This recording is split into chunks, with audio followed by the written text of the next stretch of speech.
Hello there again. Having done a couple of workshops for the Church's Conservation Trust at both Seddlethorpe and Saltfleetby, this follows on. I saw this church a while ago from a distance and thought that's a very imposing building, I'd like to go and see it sometime. And in doing this work at the other churches I was told about St Botolphs, and so decided after the courses to go and take a look.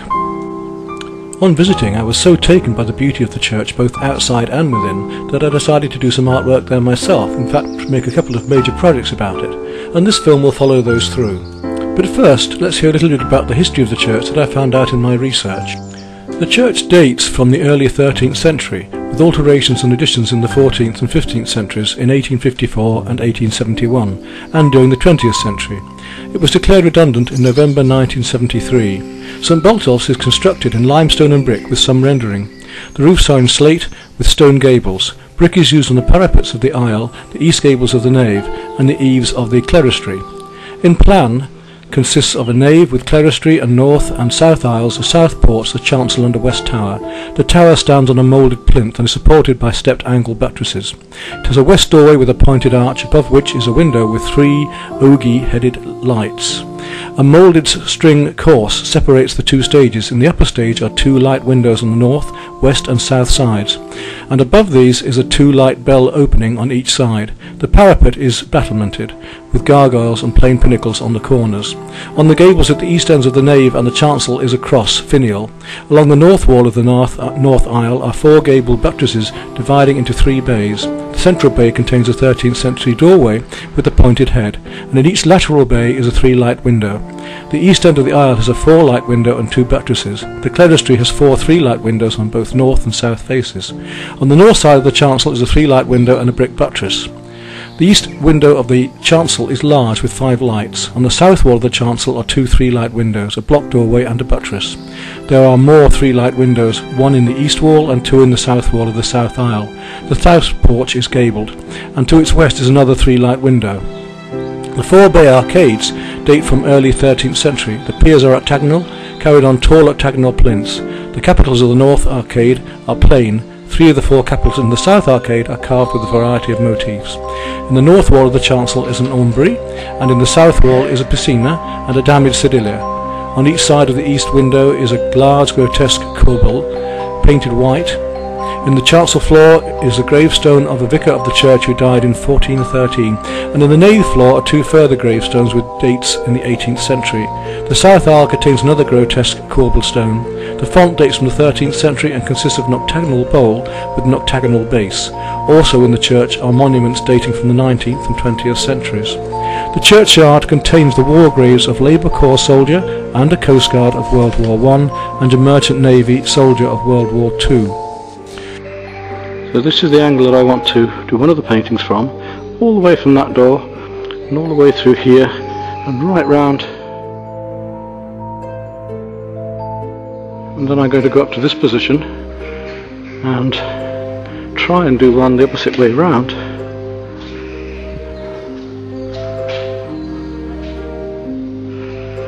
Where we take in the whole of this view all the way through. Paranormal activity, well, this is a thing, isn't it? Yes, it does have a strange sense inside, and I'm quite sensitive to these things, having had some experiences, true experiences in the past, not just made up ones by silly people trying to gain some notice. But in my 2 days working there so far, there's been nothing defined. In fact, it has a wonderful feel about it, the gardens and the grounds, the churchyard especially, being very delicate, very pretty and charming. And the inside, yes, it's an old church, it's very damp, it's very cold, so you'd expect that sort of feeling anyway.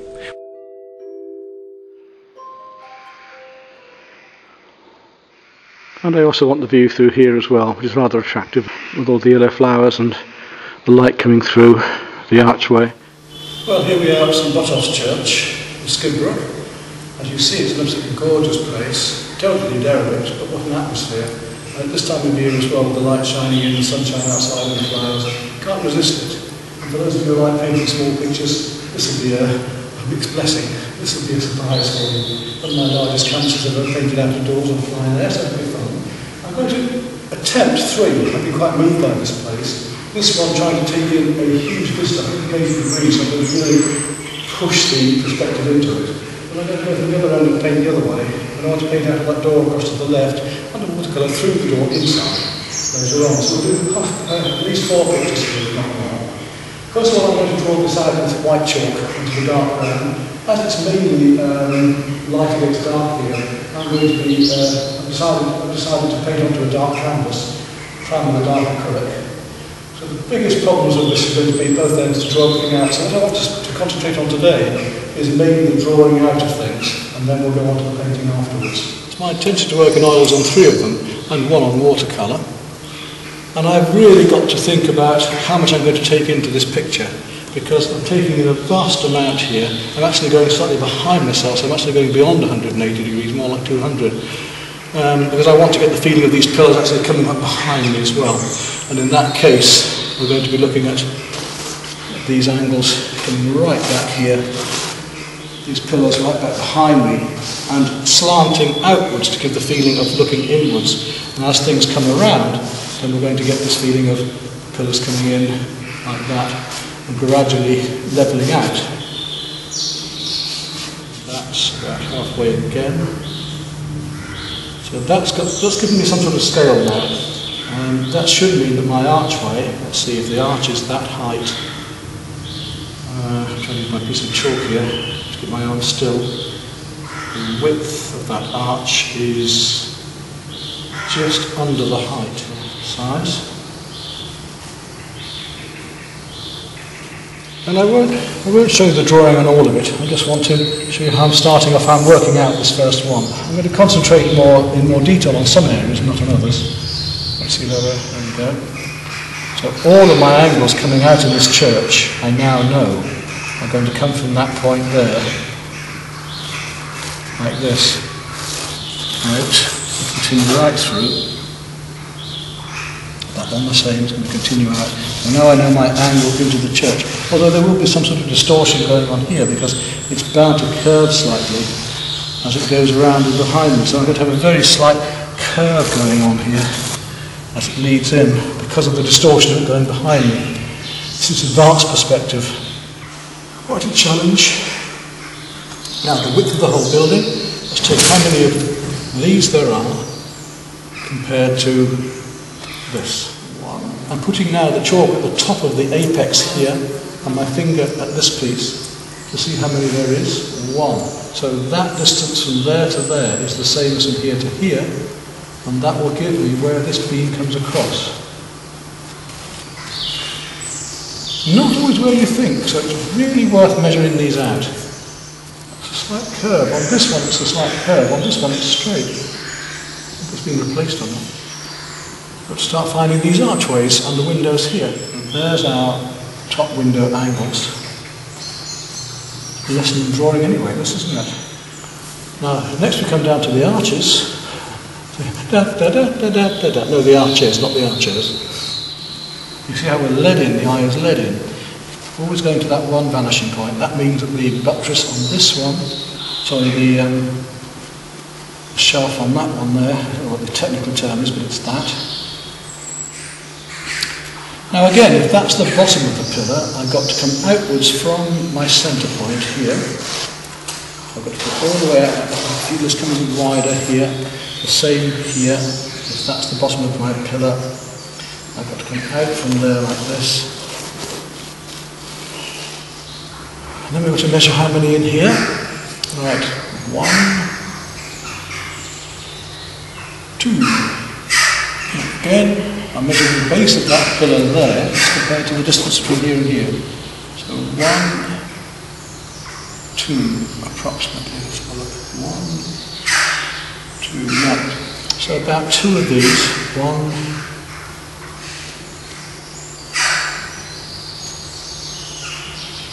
2. This should be where this next pillar comes. I want to bring that doorway in. So I'm going to actually cheat and change the perspective, change the scale a bit, because I really do need to get that doorway in. I want the outside showing here, which is rather lovely. Some strange perspective going on, and also, of course, I'm standing right over it, so I'm going to probably distort the perspective slightly as well myself. And this is where I've got to change things, because I've got a window here, but I do want to get that archway of the door in, so if I come at that angle to there, I want that door to be moved up this way. Some of these angles, I mean, I've got to test them against verticals of my chalk like that, so I'll test that angle like that of the beam. It's quite fun perspective as the pillars fan through here.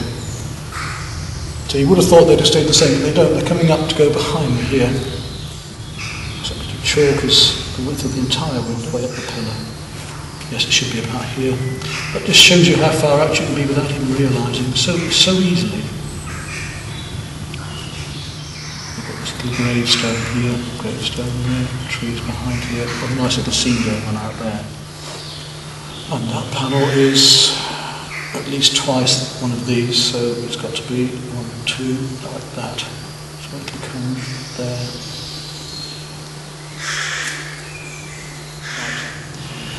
Across now to the other side, you'll just be coming in there. Level with that. So look and see, that should come across here and meet up. Yep, that's about right. So that means this one should do the same shortly. That should come across to here. Takes a bit of working out, doesn't it? That's the beauty of working loosely with chalk like this. You can just rub it off and come back in again if it's not quite right. Yeah. So I'm slightly closer to this side than that side as well, which is making a small difference. Right, I was just doing the window behind here. Halfway here. If we curve around a bit too, we'll have to curve this slightly to get this perspective to work. Across there.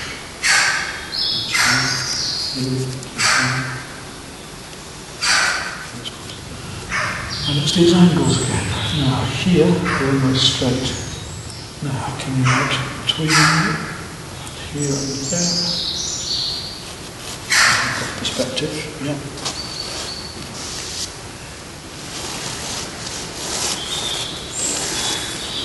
Curve going like that. As it bows around to get rid of this one, it's like a fisheye lens. And this. And then it's going to come out and round. You're a good girl, aren't you, eh? Yes, you're a good doggy. Distortion of perspective, I'm quite enjoying this. Really good, I'm just painting this in first, but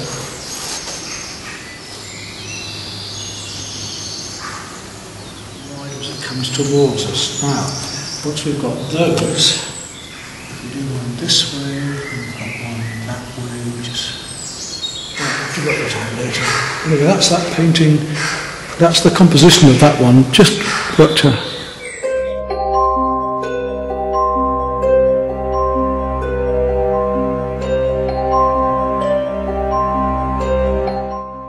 Okay, now we're going to start working on the view from this end.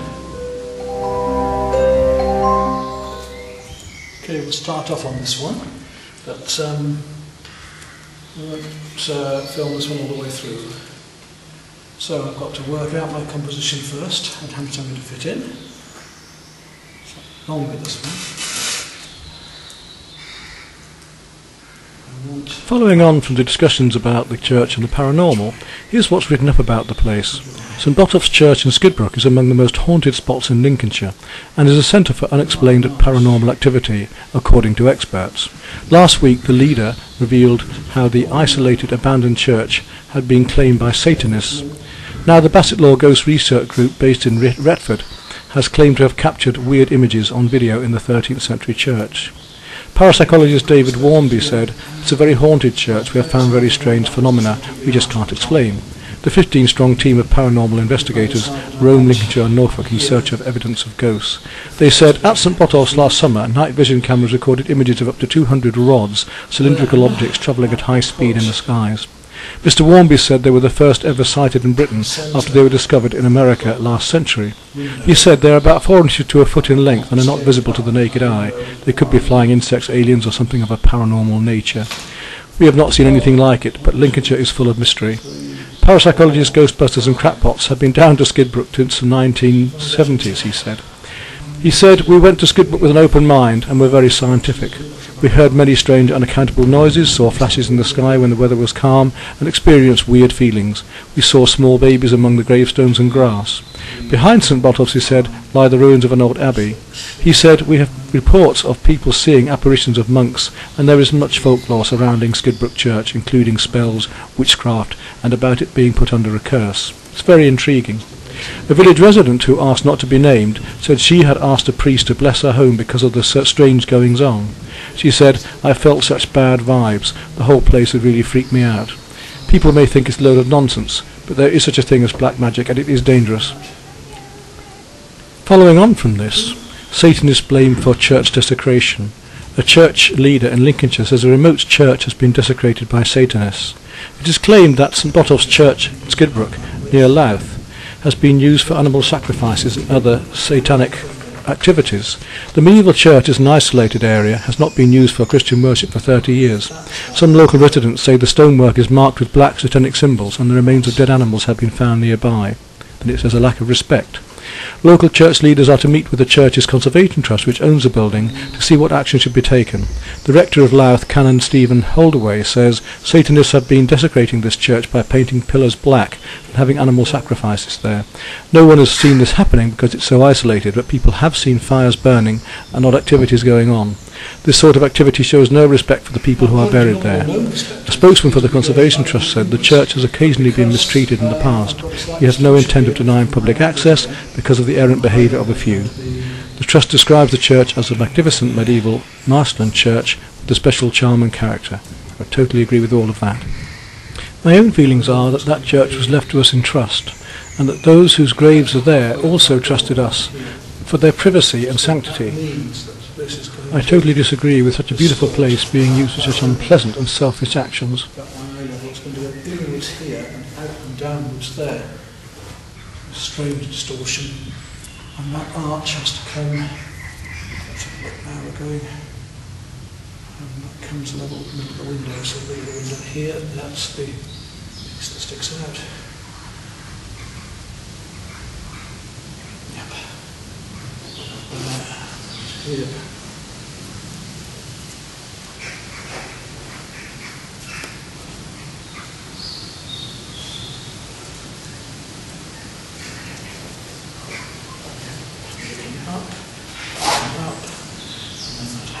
Now, come up from there and reach into an archway here, which is where I wanted to complete.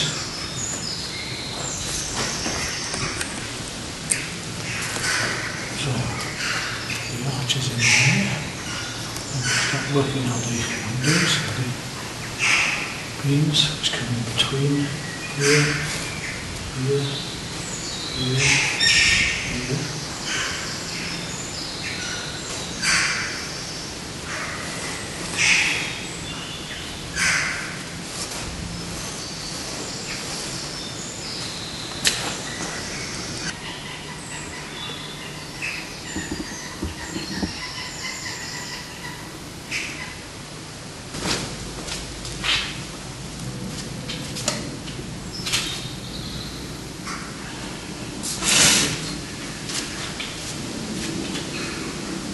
There we go, we're well on the way.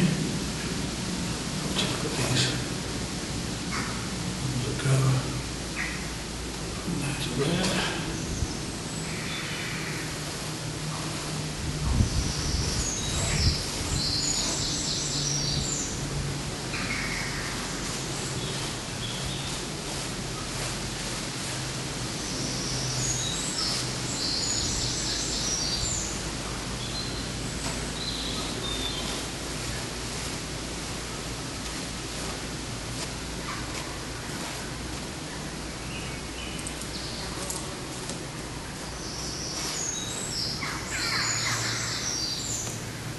One, two, three, four. 1, 2, 3, 4. And there's a beam under here as well. Then you have these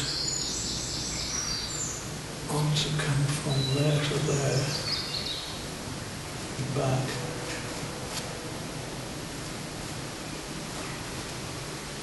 that.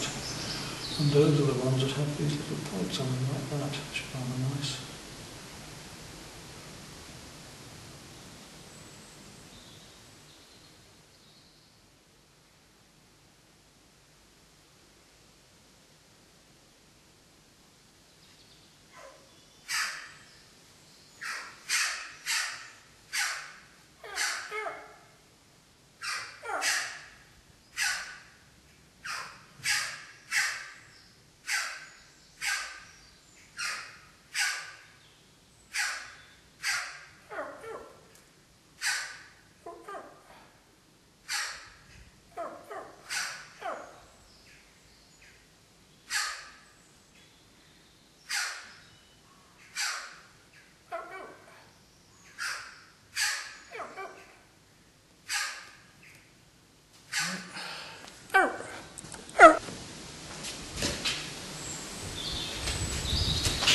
Holly dog, you're right in the middle of all this stand.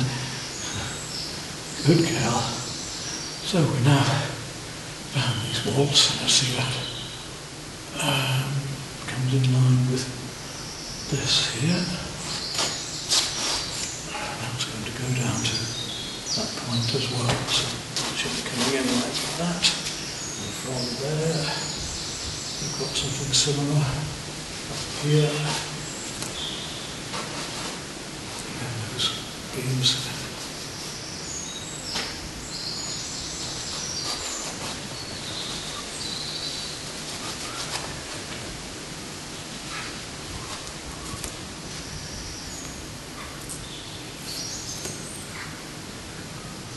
Wish I could get that above that.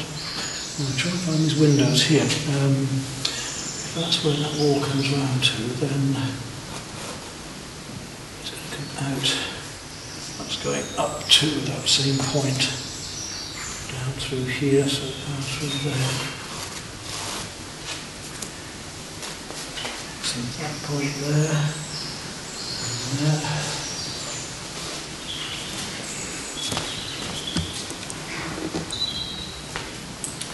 So once again, I've just about got the basics done here, and it's a matter now of working on the floor. I want to look at this perspective, and again we've got rather nice. Let's see, this is divided into about quarters coming up here, so if I go there, like that, we know that the central part here is a vertical. They're coming from here, so we've got to be there, and there, my quarters, and that's giving me this that comes in here. So the rectangle started here, rather nice colours, and measure, door, that, same here. Good girl, Holly.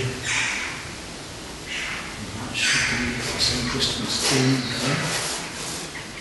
So that one is a rectangular green line, and there's another green line going down here. Got that one underground. What have you seen? What have you seen? Nothing, have you? And then you've got these rather nice patterns going on all the way across here. Let's see, 1, 2, 3, 4, 5, 6, 7, 8. 1, 2, 3, 4, 5, 6, 7, 8, 9, 10, 11, 12. So 3, 6, 2 sixes.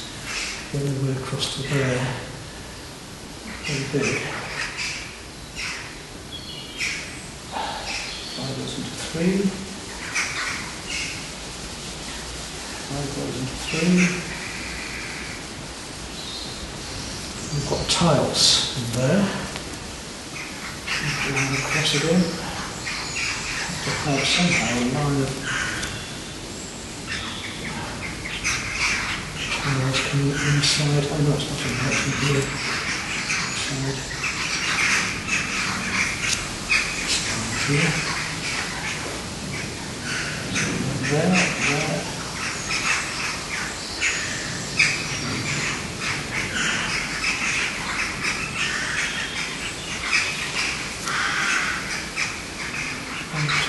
One, two, three, four, five, six, 7, 8, 9, 10, 11, 12. That's 12 to there.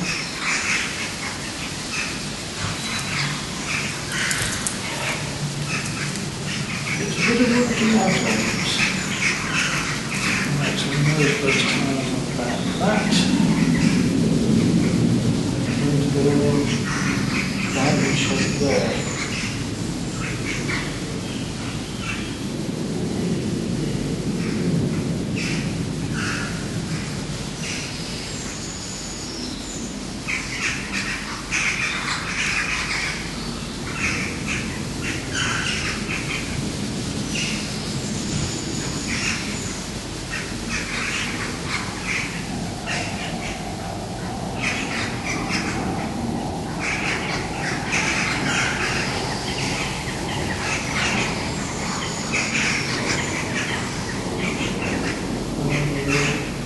Facing out was just slightly out here.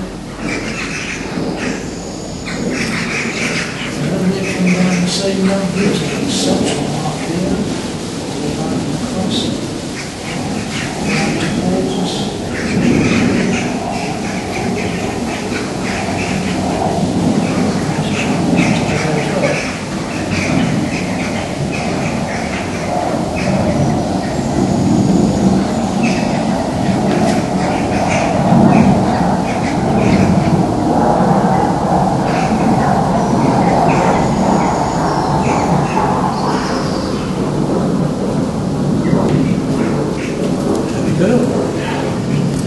Now, having said that, use second one here.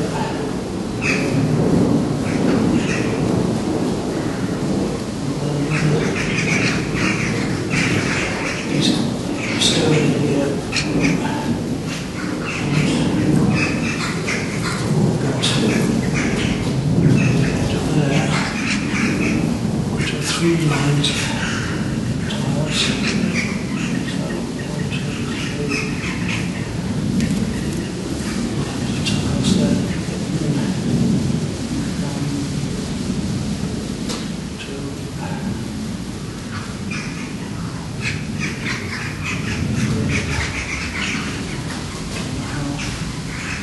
They've got to be at these angles as well.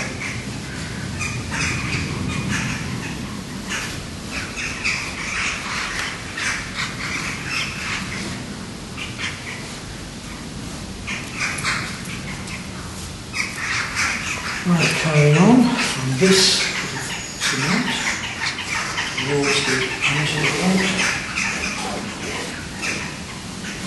It's difficult. This picture is going a little bit out now. Oh, can we those angles? That's coming up there. This one's lost it a little bit.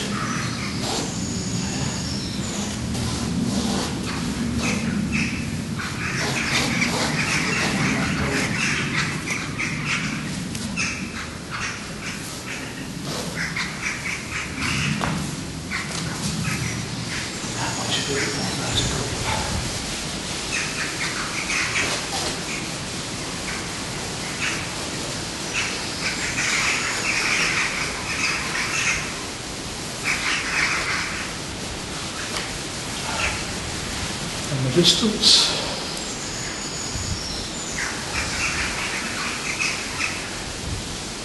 Go up 1.5.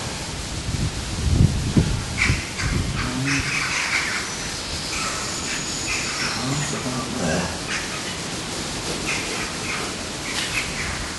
Just here.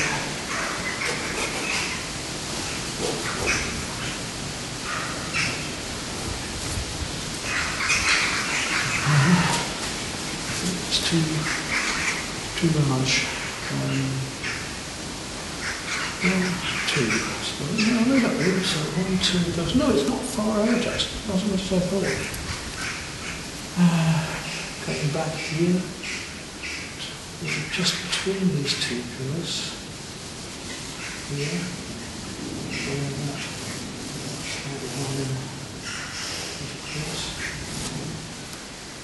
No, we're about there ready to paint that one now.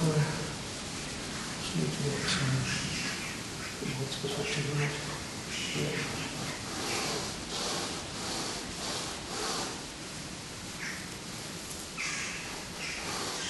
Sit there.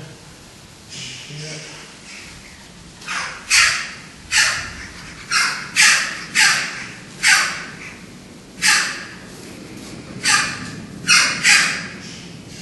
And there we are, that one's ready.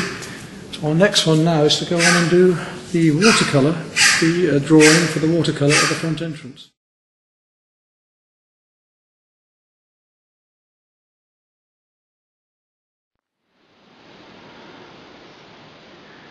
Have a look at this view through the archway, the doorway here, onto a small dark canvas as well. Just get that drawn out ready for full colour work.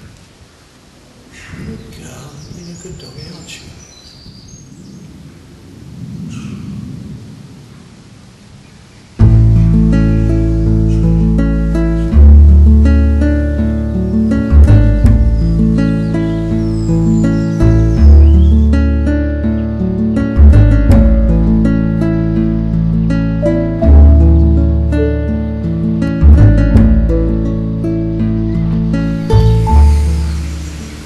Well, first of all, I've got about just done 3 hours of drawing. It's quite tiring, and I'm going to do the last piece now, the watercolour, in preparation for starting to paint. So I've got them all to work through as I wish. Looking through this view in the entrance, which is rather sweet, and I've got to decide just what I want to take in. It's rather a nice square shape. It's slightly out more here. At the same distance. There, goes there. That's it. The archway is here now, and we have the main arch formed. I've got to start working out the stonework, so about halfway here, and luckily the same.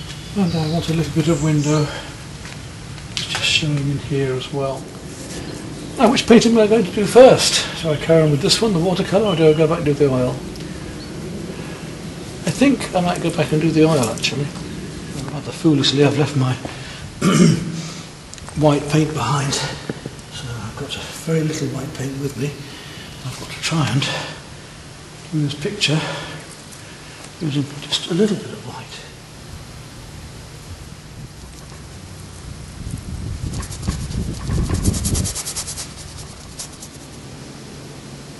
These branches explode out behind like a leaf effect here in the background. Shining in that field.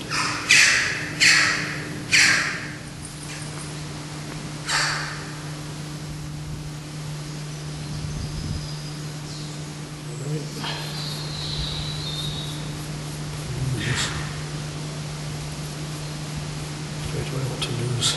It's black and it's not.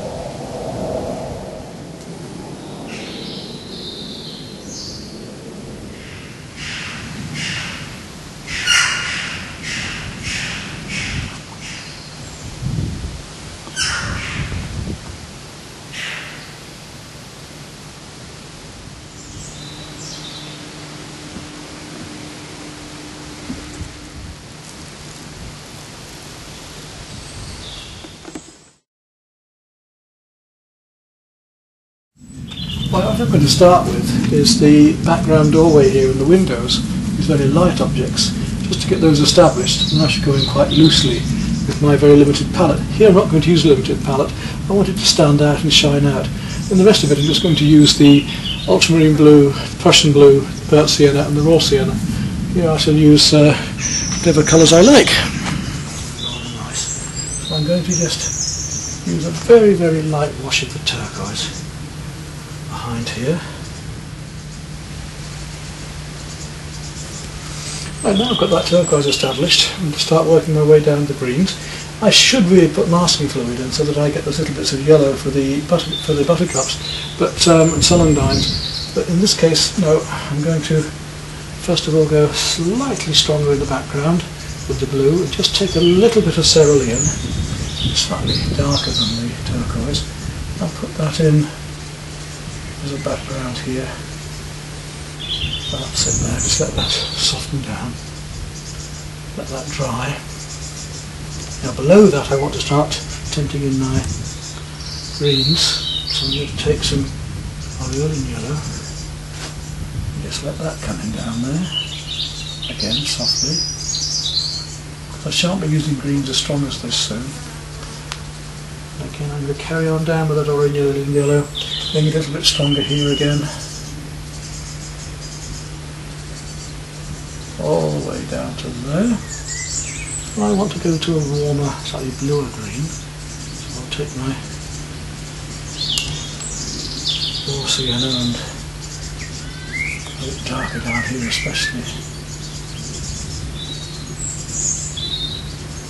Raw sienna and a bit of the cerulean. Back up into it.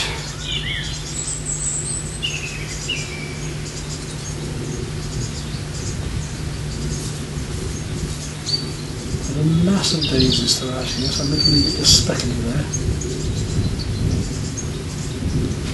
Go back up into there where it's a bit cooler, with that tree, just that bit there. Drop in, get the wet into wet do the effect. While I've got that lovely blue on my brush, we want to start playing with the tree that's slightly hard edged against the sky there.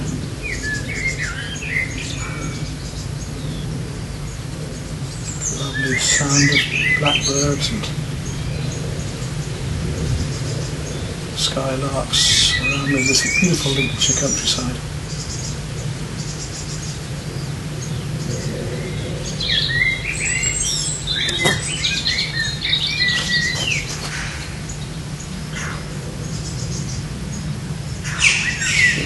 Coming through here.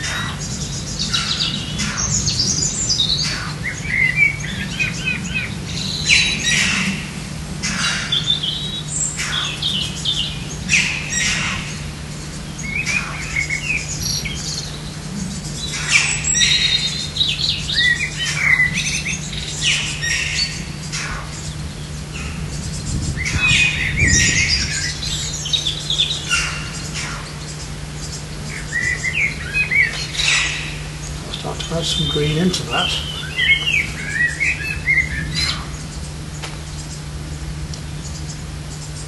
A little bit of sap green and start dropping it back in amongst that blue to get the effect of the leaves back here.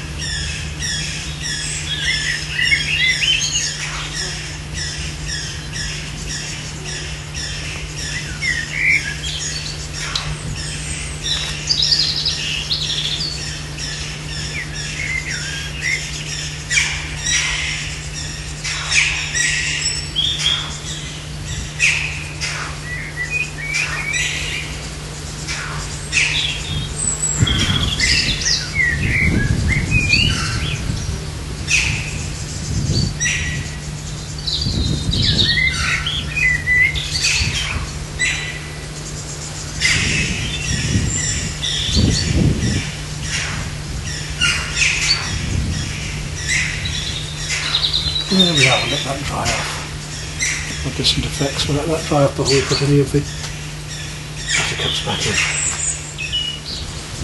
Now across the page a bit, come to this part here. Just one or two places. There we go.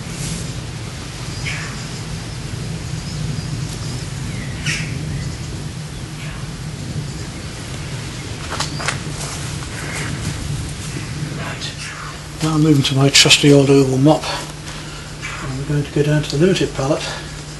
I want to start off with some cools at first, so I'm going to go to my ultramarine, just get that going.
Well, here we are, ready to paint. The canvas is so large that I've got to place it at different angles as I paint each part. Start off with the centre section and the east window. Go first. It is seen very light as I start to paint, as I gradually do the whole thing. Well, I've done all the windows now, basics on them anyway, and I just got to go back to the mullions on the middle, on the east window.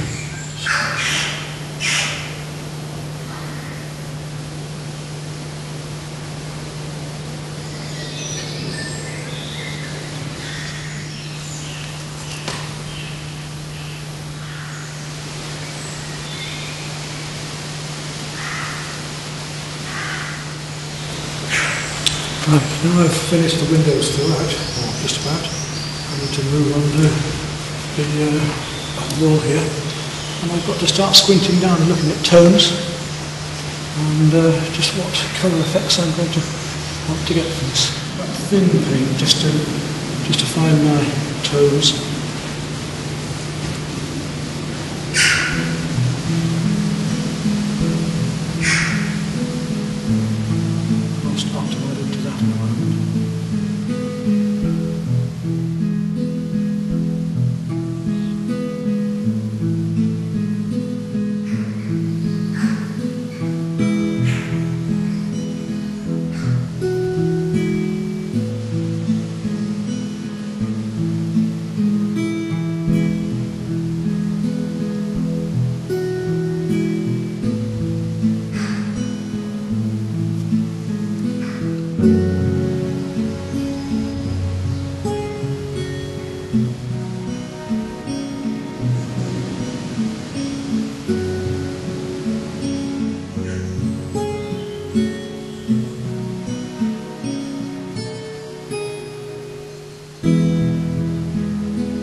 Hello, where have you been, eh? Been a good girl, have you? Not too far.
as I want to go with this painting, but I got it through serious art.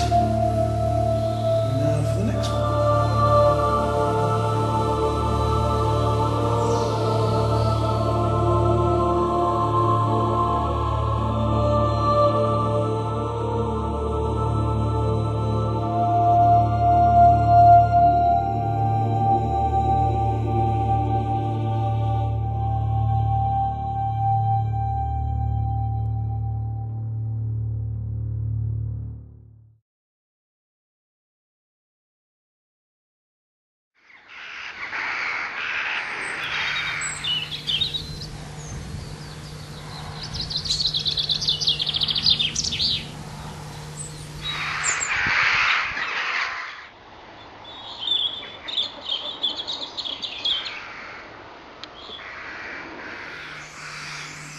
Well, here we are for the second of these large paintings.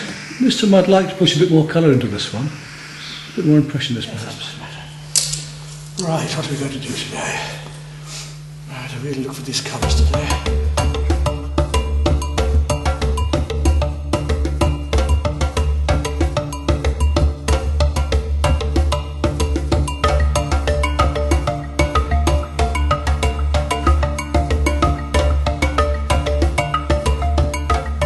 Not so much watercolour, not so much white today. I'm going to be thinking a lot more with stronger, purer colours. I'm really finding these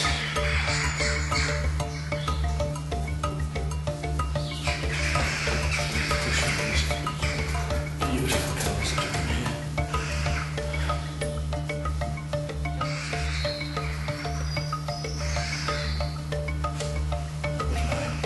Cobalt blue here, and I'm putting an ultramarine.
hours and the sunlight came out again, and I've enjoyed painting in these extra little bits and pieces just before I backed away, and it just makes a very pleasant afternoon. That's taken me, it's now coming up to 12 o'clock, so I was here about 7 or 8, so 4 to 5 hours.